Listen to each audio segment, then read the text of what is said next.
Mark Licht. I'm an associate professor and extension cropping system specialist with Iowa State University. And today we're going to talk about redefining the field edge and some of the benefits that we get from that. I should note that I have a couple co-conspirators here, Adam Janke and Liz Ripley. So Adam is a extension wildlife specialist, and Liz Ripley is a conservation and cover crop outreach specialist with Iowa Learning Farms. And so this is part of a larger project that we had going, and now we're just starting to present some of the extension outcomes or extension parts of that project.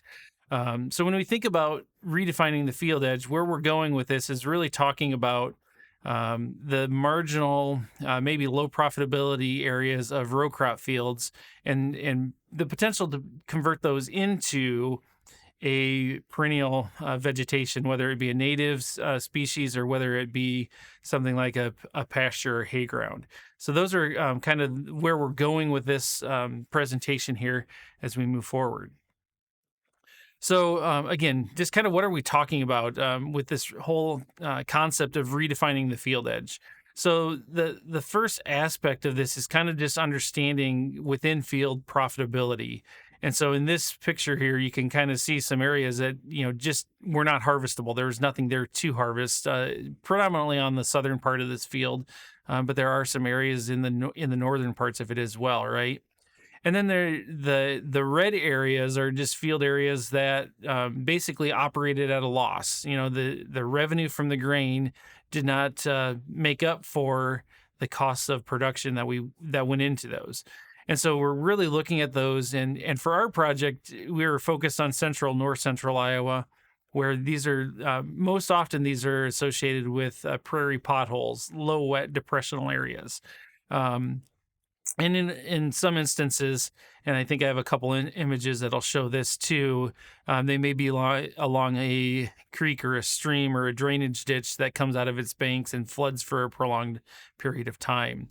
And so when we talk about redefining the field edges, identifying where those are at, and when they're along the field edge, it's a little bit easier to access. It's maybe a little bit easier if we convert those and basically farm around them and not put those input costs into those areas that are just poorly yielding, have very poor profitability.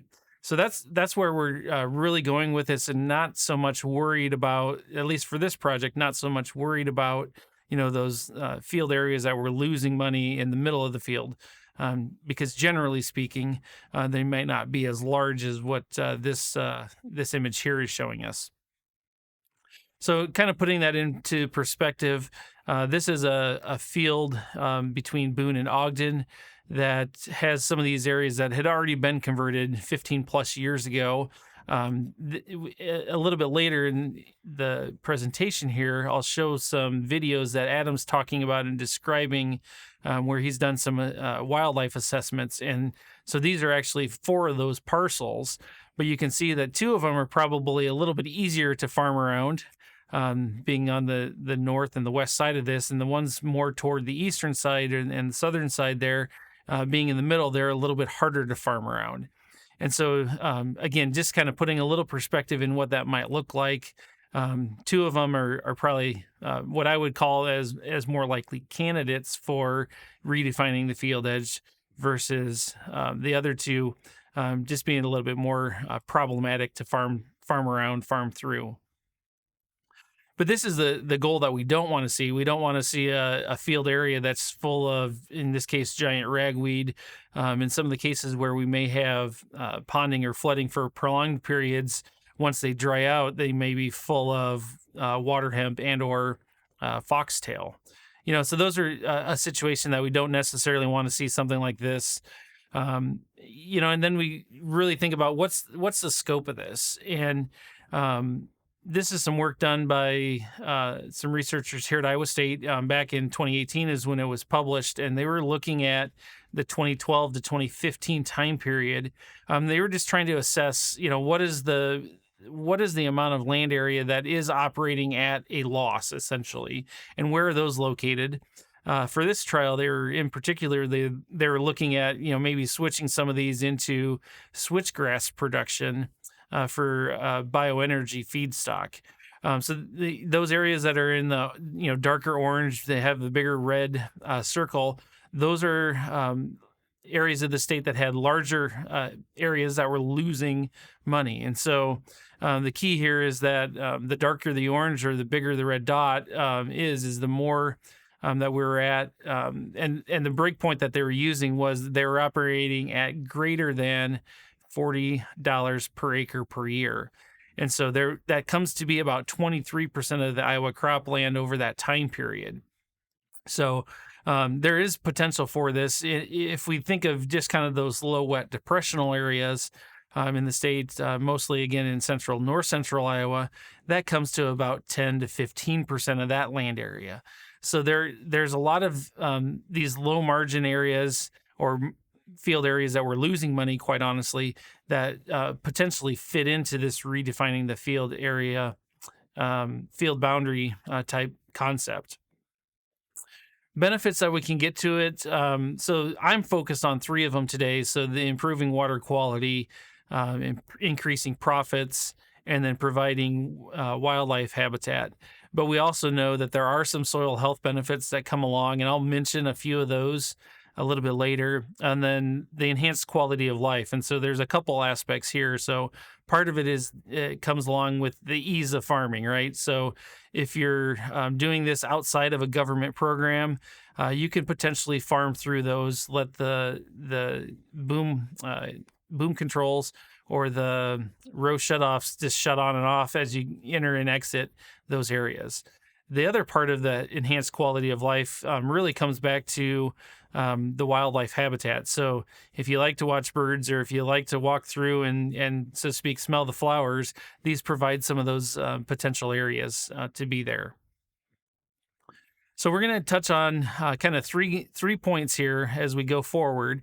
And so the first one is, where are these opportunities? Where do they exist? And how do you kind of identify them?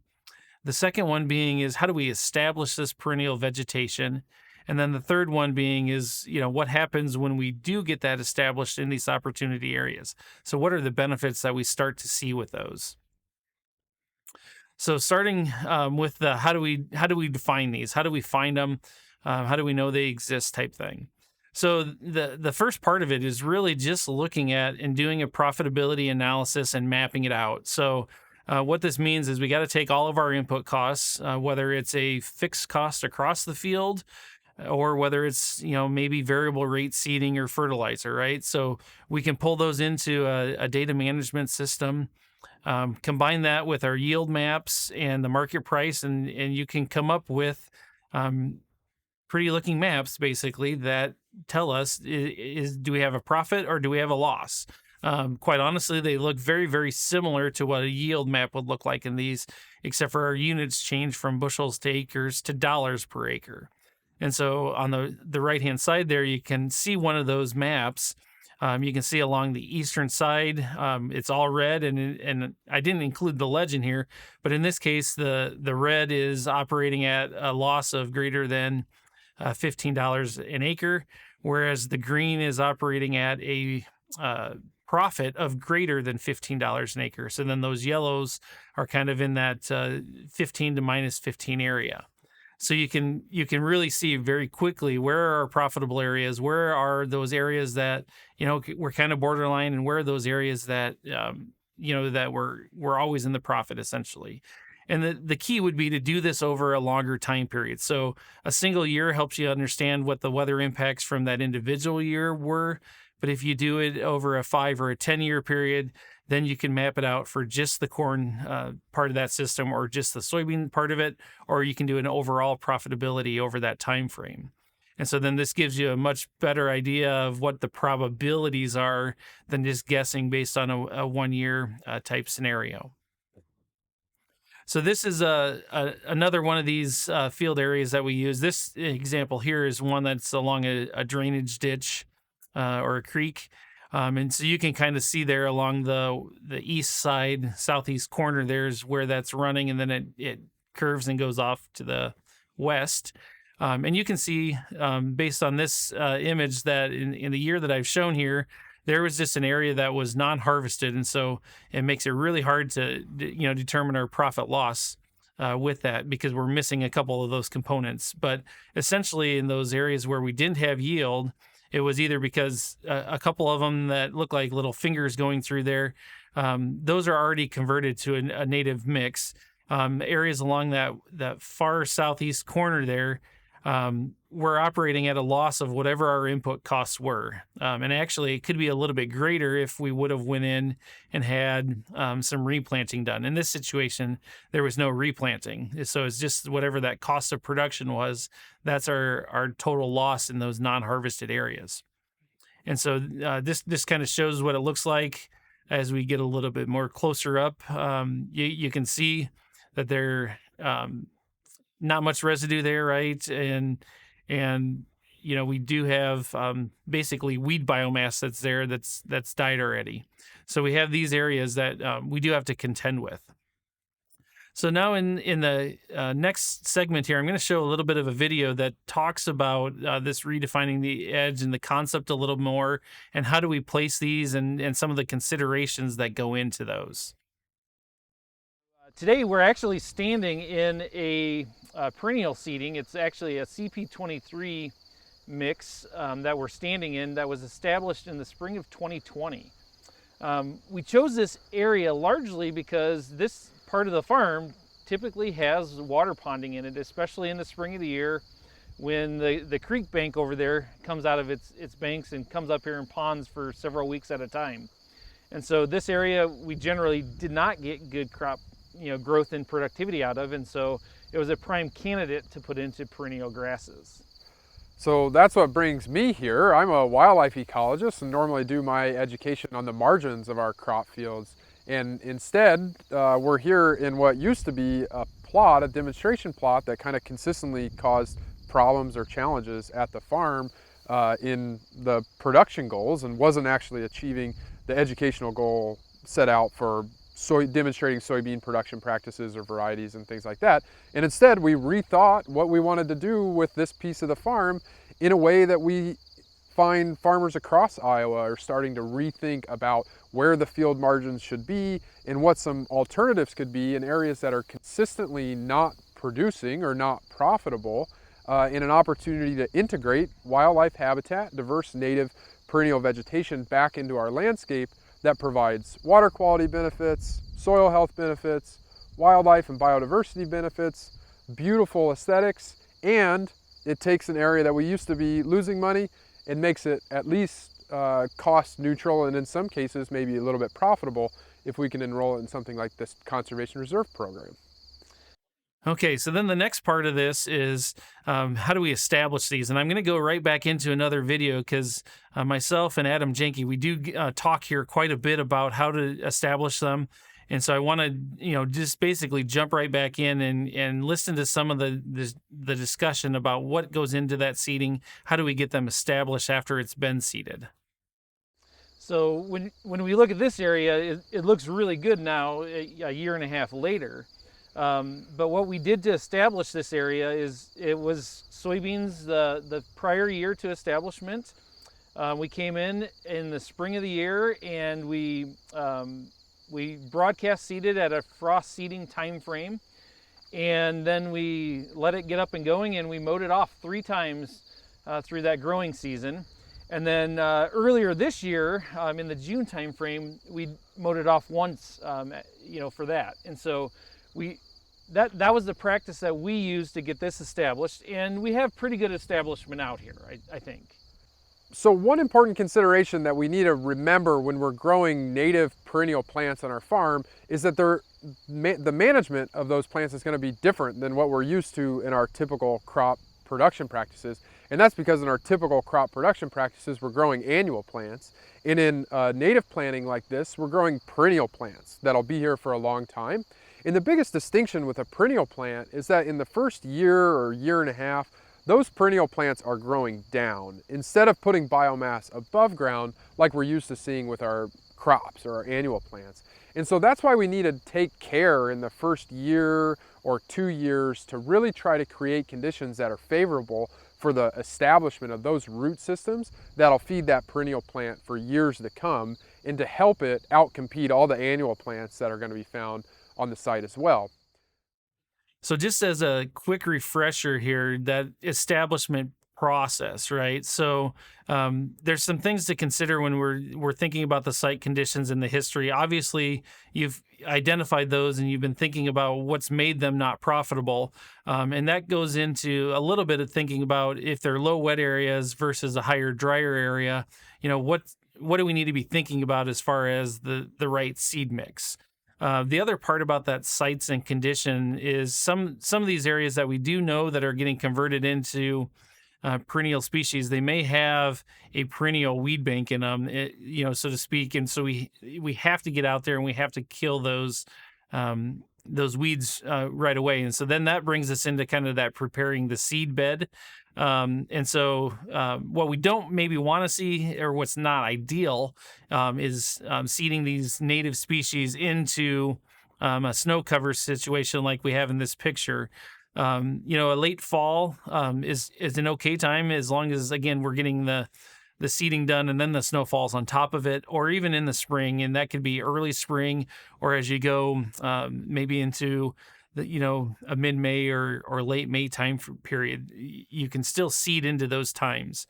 Um, Thinking about broadcast versus drill, again, Adam is very aware that if we think of seeding these just like nature does, they just kind of get thrown on the ground. But I think when we broadcast, we also kind of have to think about how are we going to spread these small seeds across an area, and our seeding rates from a pounds per acre standpoint are quite small. And I'll show you a seed mix that goes into that a little bit as well. And then you have the drill seeding, and if we think about drill seeding something like soybeans or even our cereal grains, that's easy, largely because we're trying to get the seed in the ground, a half to maybe even up to an inch or two, right? But with a lot of these species, again, because of their seed size, we have to really make sure that we get that drill kind of to cut through any residue that's on the ground, but placing it very shallow, so maybe like a quarter of an inch deep. And then again, just kind of thinking about that establishment process, mowing is going to be very important there. So just to talk about a seed mix a little bit, this is some data from Adam Jenke that he had done with some wildlife professionals, and he was talking about, what is that seed mix? What should it look like? What should we be looking for in it? And those wildlife professionals were saying, we should have about 20 seeds per square foot that are grasses, and about 20 seeds per square foot that are more of our broadleaf flowering species. So about a 50-50 on what that mix should look like. They do group in the sedges and the rushes as kind of a grass in there. And these are some species that they kind of pointed out, and noted kind of readily, that these are some species that we should be seeing for some of these, depressional wetter areas, versus some of the forbs where now we're looking at a lot more species that we want to include. And again, there's a nice mix of some of the things there. These are, I guess, species that we really want to be looking for in there, but there's a whole host of them. In our project, we used a CP23 flood prone mix. So, a couple things to note with this mix is that the recommended seeding rate was about 3.2 pounds of live seed per acre. Okay. That's a very small amount. And so it goes back to, how are we going to do this? If we broadcast it or if we drill it, what is our mechanism to be able to get that small amount of seed spread out across, an acre of area? One of the ways to do that is to use an oat, to kind of, I'll say kind of like a nurse crop, right? So put it out there. It helps spread out that seed, as long as we keep it mixed in however we're seeding it, whether it's with a Gandy spreader or whether it's with that drill, or maybe it's a hand spreader, right? So we can do that. We just have to make sure that if we're mixing in oats, that we keep the seed mix well mixed within the oats. As we look at the various species, as you can see, there's a number of different species within this mix. The grasses, and they're at so to speak, a higher weight. per species or percentage of that mix. And that's what the kind of the number in the behind the name is, right? So big blue stem, there's 1.8 pounds per acre in that mix. And so you can see that the grasses are a little bit higher from a weight part of it. But when you think about the number of the broadleafs or those forbs, those are much smaller seeds. And so our seed percentages are roughly equivalent with the grasses and sedges versus the forbs. So something to consider as you look at these mixes. So now I'm going to just take a quick stroll through kind of what to expect as we get these native species kind of established and going. So, once we get them growing, they're really focused on basically growing and developing that root dry matter root systems, right? So that's where a lot of that focus really starts to get to. Their shoot matter won't grow quite as rapidly. And so we do have to get in there and mow probably 3 or 4 times in that first year, probably mowing at an average of a 6-inch weed height. And I say weed height because predominantly we're going to be mowing off weed species. And so in where we had done some of these seedings, we were mowing off giant ragweed, foxtail, water hemp, some thistles, a variety of things. And the idea behind these mowings is, we want to mow off those weeds so that they don't go to seed. We don't want to increase that seed bank any, but we also want to get some light down in there so that way the native species have some light to germinate and start to get established with. So that first year, don't expect much. They're going to look really quite rough, and we do need to get them mowed a little bit in there. So this is something we probably don't want to see in those first years. We probably should have mowed a little bit earlier um, to knock that back. So once those annual weeds get up to about 20, 24 inches, we probably should mow to knock them back. So that way we're trying to promote those native species in that establishment. Another situation, this is actually several years down the road, but as you look through here, you start to see giant ragweed, and you start to see some grasses that really are not our native grasses. And so again, getting out there and mowing helps us combat some of these annual weeds, some of these grasses from establishing.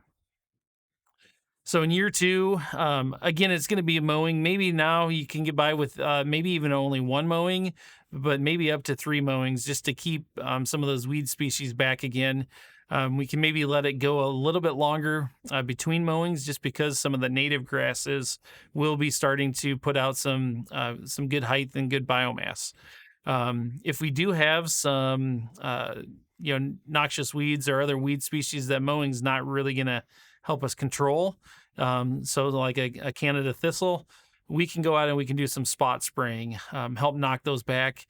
Just be very careful when we're doing some of that spot spraying that we don't create bare spots. And again, the issue there is that those are likely going to turn into another patch of annual weeds. And so be very careful on how we do some of that. Year 3, now we're going to start to see a lot more diversity. The graphics here in this publication, they do start to talk about prescribed burns. Year 3, in my opinion, is maybe a little bit early on the prescribed burns in the spring or the fall. I think we're a little bit too early there. We may need to go in with a mowing if we have some patchiness where some of the annual weeds are still hanging on pretty strong. Maybe just mow off certain areas or patches within it. And same thing with spot spraying. Again, maybe we can be very judicious with that. Help get those natives established. Once we get out into years 4 through 6, hopefully we're starting to see a lot more native biodiversity out there. We're seeing more of the forbs. We should be seeing for sure things like Indian grass and big blue stem and some of those species. This is where, getting out there and doing a prescribed burn in the fall or the spring might be advisable. Potentially we could even, cut it and bale it kind of in that late July, August timeframe here. The key that I would say is you don't probably want to cut and bale and do the burn. You want to do one or the other here. And again, those root systems of those natives are really starting to take hold. So you're going to get a lot more of that biomass coming up and coming through. And then once you get out in year 7 and beyond, this is where kind of the burning or mowing every other year or every third year is advisable, right? So we want to keep rejuvenating these. Again, keep knocking back any annuals that would be coming through, but really helping keep those natives going. They do reseed occasionally, but that'd be the benefit of not necessarily burning or mowing every year. And they are all perennials, and so they do come back from the root systems very well. So, and then we'll start to see, yeah, again, usually after year 5, you'll start to see some of our bird species or even some insects and monarchs starting to come in and utilize these areas. So I think there are, again, with patience, you get to a pretty good environment where you do get a nice, robust native population coming through. Okay, now we're going to switch gears and kind of talk about, the benefits. So what happens once we get these established? What should we start to expect from that side of it? So again, we'll talk about all of these in the upcoming video a little bit, and then I have some slides that can show you some of the numbers to kind of support what Adam and I are talking about. But we do see that we're slowing runoff. So if these are placed right, we may be able to remove maybe a farm over terrace or something like that, because we will be slowing runoff. We'll be having sedimentation that drops off in these perennial seeded areas. These things are really good at taking up any nutrients that are in that water, but also that may be leaching through the soil there. So we can remove some nitrate, nitrogen as well. Over time, we're going to increase organic matter and infiltration within those. And so I think that's a benefit that we might be able to see. And actually, that benefit is actually going to help us, not necessarily just in where we've converted a row crop into a perennial vegetation, but as we get to the margins of that row crop where we're meeting the row crop and the perennial vegetation, we may see those areas that maybe dry up a little bit quicker, just because these perennials are using up a lot of water. And so you might see some benefits from that as well. So at this point, we're going to jump into another video and talk about some of those wildlife benefits. So once we've established our diverse native perennials on a wet spot or unprofitable area on the farm, what sort of benefits can we expect to see? That's certainly something that, again, as a wildlife ecologist that works on the edges of our crop production practices, I get really excited about. We can find lots of different species of wildlife that take advantage of this diverse native perennial vegetation, even in really small patches like this. So we know monarch butterflies, for example, will certainly take advantage of small patches of flowering plants, and even better if we have milkweeds growing in them. And then we also find a bunch of different species of farmland birds will take advantage of areas like this. We could commonly expect to see things like eastern or western meadowlarks, dick thistles, song sparrows, common yellowthroats, and other species of birds would be pretty common to find in these areas in our farms where they wouldn't have been there when it was just a failed crop field. The other benefits is if you enjoy birds like I do and like many of our farmer partners and friends do, or if you enjoy wildflowers or just the blowing of native grasses on the breeze, the aesthetics of places like this are really quite remarkable. And we hope that that's something that people can see the value in, find value for them and their family to visit these areas throughout the year and see the different species of flowers in bloom or the different species of butterflies or birds taking advantage of them, and kind of just provide an enriching experience on the farm that's a little less tangible, but certainly something that we understand many people are motivated by. Another environmental aspect of it is just the change in water quality. And so obviously the footprint of these, we have water quality benefits, just because we're not putting in the fertilizers and the chemicals. And so we have that soil health, I'll say, benefit with the footprint, right? But then as we think about on the landscape, where we're at right now, we're at the bottom of a slope. So we're on the toe slope or on the edge of the depressional area, but we have water moving down this slope. And so these areas are going to serve as kind of a filter. So we're going to reduce some of that soil nitrate that's moving through the soil here as well. And so it's going to prevent it from going right down into that creek right over there. And so that's another benefit for us when we think of this overall. And then lastly, and Adam mentioned this in our introduction a little bit, one of the reasons that this really is enticing is because it can increase our field profitability overall, right? So if these areas aren't producing and then we're not getting any revenue off of them, yet we put the cost of production into it, we're lowering our field profitability. Yes, you have some one-time costs and some establishment costs associated with these areas, but after that, you don't have the kind of the cost per acre, cost of production going into these, and therefore we're able to raise that profitability over the long term. And so there's a big benefit there as well. Okay, as we kind of ponder that, just to highlight a little bit of what Adam and I were talking about, the field research that he was really highlighting was done during the 2019 to 2021 years, and again, we were using some field areas that had been pre-established, really had been established 15 to 20 or more years ago. So he had 13 different parcels on 5 farms that we were using. And he was looking at birds and monarchs and nectar and milkweeds. So some of those parameters that are really key to be paying attention to. So just jumping right in and looking at the birds, a nice variety of bird species that we get in there.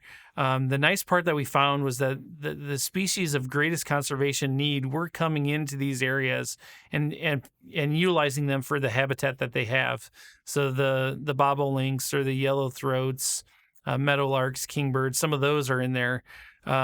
We also have some of what we have commonly in Iowa. So ringneck pheasants do populate these. We do find a lot of red-winged blackbirds that come into these, and those are not necessarily species of greatest conservation need, but they may provide some additional benefits. And I'm thinking of, like the pheasants, whether we like to just see them or whether we like to go hunting, this is another habitat area that we might be able to utilize there. We had a team of undergraduate interns that helped us with some of this work. They did a lot of work specifically on monarchs and looking at milkweed stems and then the type of vegetation that we were finding in these areas. And so the first one I'll highlight here is the milkweed populations themselves. And so the distance, from our random points to where we found milkweeds was on average about 12 feet, and our milkweed density was about 154 stems per acre. One of the things that I would note here is that uniformity does come into play. If we think about, as we drive the countryside, we often find common milkweed in the road ditches, and where we've got, these perennial areas next to that, they tend to migrate out from the road ditch. And so you don't always see these in the middle of those seeded areas.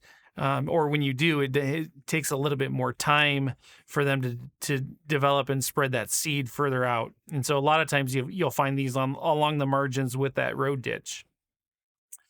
As far as the monarchs themselves, they surveyed nearly 4,000 stems, which meant, as you can see in the image there, they really do. They're looking at every stem, underneath all the leaves and trying to figure out, are there monarchs or the larva caterpillars there.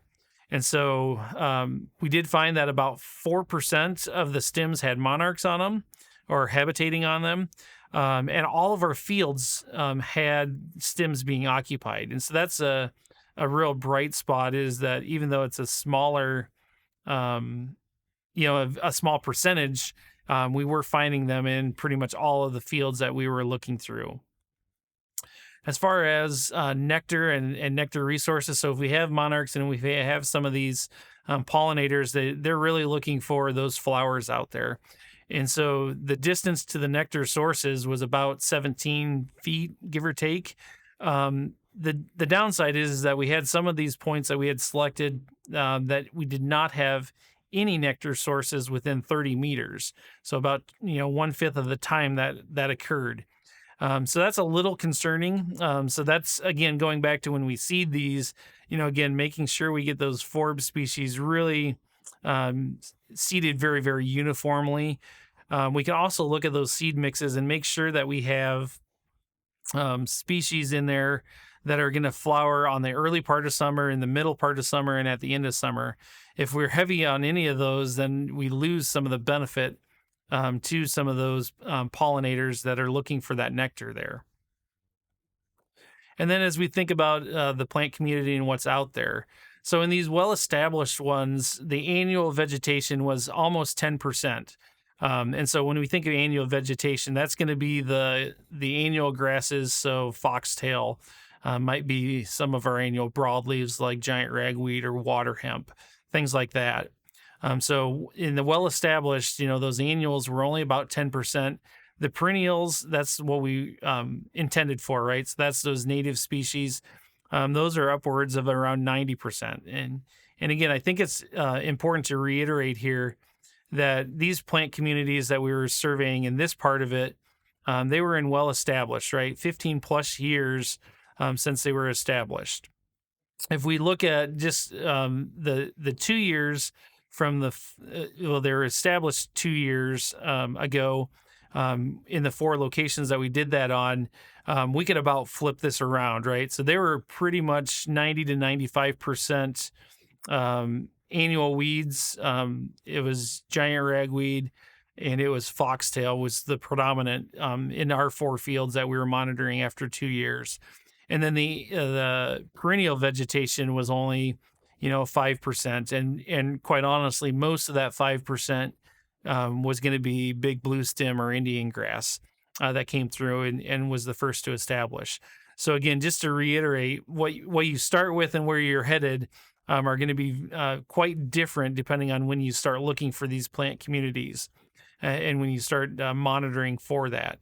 So the key is just kind of set your expectations and know that in those first 1 to 3, 1 to 5 years, you're going to have more annual weedy vegetation out there than you do that perennial vegetation. And then kind of, again, thinking on some of the water quality, soil health benefits. So in those 4 locations where we did our seedings, we went back and we did soil nitrate sampling. And so that's what this figure is really showing. And we did them in a paired comparison approach. And so we had our 4 depressional areas, and we went and we found in that same field, we found 4 other depressional areas to monitor. When we were comparing the native planting to the soybean year, the difference was quite small. It was just over 3 parts per million difference, meaning the perennial seeding had 3 parts per million on average less nitrate than that soybean comparison area. So not as much of a difference there. It was in the corn year that this difference really showed up, and the perennial seeded areas were about 16 parts per million of nitrate lower than in the areas that had the corn planted. So obviously that makes a little bit of a sense to us, right? In the cornfield, we're applying nitrogen for that productivity. And so the time frames that we had, very large differences, was going to be April, May, and June. We actually had some that were 50 part per million difference there.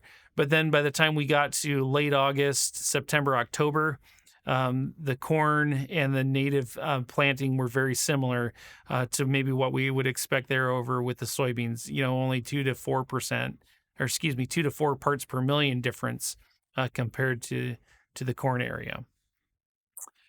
We did monitor or tried to take samples for soil health, and I'm just showing you one of the tests. Quite honestly, in the 2 years that we were sampling, we did not detect soil health differences between the seeding and the row crop area. We just didn't have enough established out there. This soil test was all based on analytical type things. So it was, for the most part, it was microbial, or it was the nutrient side of it, the chemical side. that we were noticing. Just talking to some of the farmers that we were working with in this project, and they would tell you that these areas did dry up quite a bit quicker, even though they were a high percentage of annual weeds. They dried up quicker. They had, I'll say, better infiltration and porosity, and so water didn't stand in them nearly as long as the paired comparison area of those fields. And so there were some other benefits that maybe the farmers were seeing, on soil health that we weren't necessarily able to detect in these soil health tests that we had here. At this time, we're going to jump in and maybe listen to another video segment that talks about some of the costs and assistance programs that we can get if we are interested in doing some of these. So Mark, you brought up the idea of costs, or the challenge of or opportunities of costs, and we should be mindful that there are expenses related to the implementation of a conservation practice like this, and so we want to sort of account for some of those. The inputs are time, equipment, and seed, and the seed costs can be pretty variable depending on what you want to plant and what's available at a given time, but we find these seed costs range from $100 to $300 an acre, with sort of a Cadillac, forb, or diversity-rich planting on the higher end of that, and more sort of homogeneous grass stand with just a few forbs on the lower end of that. The other costs, of course, would just be the equipment and time that you invest in it, particularly in those first couple of years. It's important to know that in some cases there's funding available to help implement this conservation practice on your farm. One, it may be compelling and an opportunity to enroll in a conservation reserve program practice. And we do have some conservation reserve program practices that could be tailored to fit this sort of an implementation on your farm. The prairie strips practice, CP43, also the farmable wetlands one would just be two examples, and there could be some more creative thinking as well. Other funding opportunities, maybe not necessarily a land rental rate like the Conservation Reserve Program offers, but there's lots of funding out there available to help purchase seed or defray the costs of seed. And two examples that come to mind, one is a state program called the Prairie Partners Program, where the Iowa Department of Natural Resources will help farmers cost share the cost of seed to plant native perennial vegetation on their farms. And another one that may work is the Environmental Quality Incentives Program through the NRCS, that also has funding available for the establishment of diverse native perennial vegetation on farms, and this could certainly qualify for that as well. Okay, so what? So we've done all this work and we kind of know these areas. So what does all this, really come down to and mean, right? So we've kind of talked about some of the benefits from an ease of farming, maybe reducing input, total input costs, increasing our field yield average, and that comes back to really increasing that production history. And then that, does round itself back out into increasing our profit per acre. And then there's the improving the water quality, some soil health things that we do think are going to come, at least in the footprint area, and then improving the wildlife that are really quite important to our ecosystems. So again, as we kind of think about these areas, I highlight this and kind of show the catchment area of these four. And two of them are really quite close to the field edge, and I think are candidates for this type of, a practice where, we just kind of say, okay, it's a small area, it's off to the edge of the field, we can farm through it or farm around it if it's in perennial, a perennial planting of some kind. They're easy to access, essentially. This scales up quite impressively. And so this is a 10,000 acre watershed between Boone and Ogden. And in this watershed, there's 1,100 areas or depressions that, are potential candidates, that are probably low profitability. They may not all 1,100 are probably not necessarily on the field edge, but there are definitely some within there that would be close to that field edge, right? And so there's the field that I'd been highlighting in the previous slide. If we think about where these look to be either larger areas or closer to the field edge. In this scenario, there's about 25 unique depressions on 14 parcels, that, kind of fit the bill of, these we know are probably not very profitable right now. Some of these are definitely not, at that field edge, while others would be. So the win-win-win out of this is that we're increasing profitability, across that field by, basically trying to limit losses in these low wet areas that we have out there, improving water quality because we have less nitrate that's leaving through the system. So a lot of times these depressional areas have water either running off or moving laterally through the soil.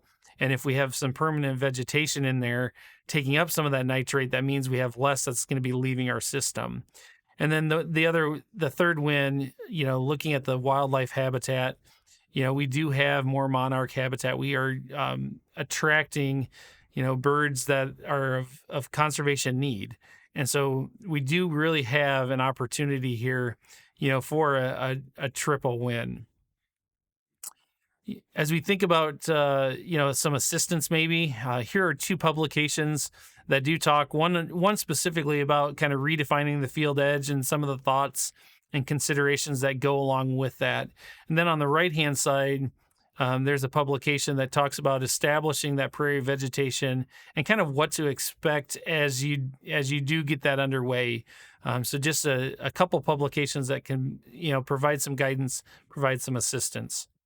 And then another publication that talks about more conservation in general, but then also does talk about some perennial plantings, is the Whole Farm Conservation Best Practices Manual. And so this is a much larger publication, but it really is designed for those that are thinking about practices that they want to adopt, or maybe they're in their first year or two of adoption, and provide some guidance for those individuals. And then again, just here to end, I want to acknowledge Liz Ripley and Adam Jenke as co-authors on this, and really being a significant portion of this work. That it was funded by the North Central SARE program. We had cooperating landowners, we had interns, we had a lot of people that were involved in a social science components with focus groups and surveys. And so we appreciate all the help and all the funding that went into this project. Thank you.